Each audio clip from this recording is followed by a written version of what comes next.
எல்லோருக்கும் இனிய காலை வணக்கம். இன்று 22வது ஸ்லோகம்.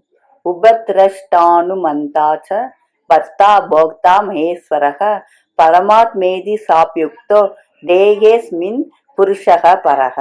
இத்தேகத்திலுள்ள பரம புருஷனானவன் சாட்சி, அனுமதிப்பவன், தாங்குபவன், அனுபவிப்பவன், மகேஸ்வரன், பரமாத்மன் இப்படியெல்லாம் எம்பப்படுகிறான்.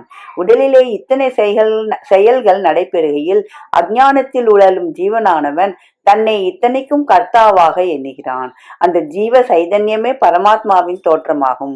உள்ளே இருக்கும் முத்தமன் எத்தகையவன் என்று கேட்கும் இடத்து அவன் உபத்ரஷ்டா, அருகில் இருந்து காண்போன் அல்லது சாட்சியாக இருக்கிறான். சொக்கட்டான் ஆடுபவர்களை விட அதை பார்த்து கொண்டிருப்பவனுக்கு யார் எங்கே எக்குற்றம் செய்கிறார்கள் என்று நன்கு புலப்படுகிறது.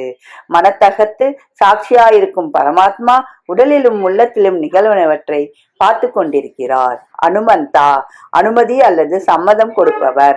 ஒன்றும் தெரியாத அவிவேகி வேடிக்கை பார்த்து கொண்டிருக்கிறான். பார்த்ததை நல்லதென்று ஆமோதிக்கவோ அல்லது கெட்டதென்று நிராகரிக்கவோ அவனுக்கு தெரியாது. அறிஞனுக்கோ அது சாலும். ஜகத்தின் நடைமுறைக்கு பரமாத்மாங்கனம் அனுமந்தவாயிருக்கிறார்.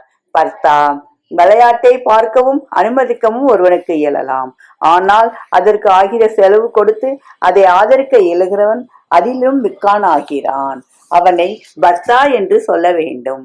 தாங்குபவன் என்பது அதன் பொருள். சினிமா திரை சினிமா படத்தை தாங்குவது போன்று பரமாத்மா பிரகிருத்தியை தாங்குகிறார். இதன் தொடர்ச்சி நாளை பார்க்கலாம். நன்றி, வணக்கம். இப்படிக்கு லதா ஸ்வரூபம் விருத்தாச்சலம்.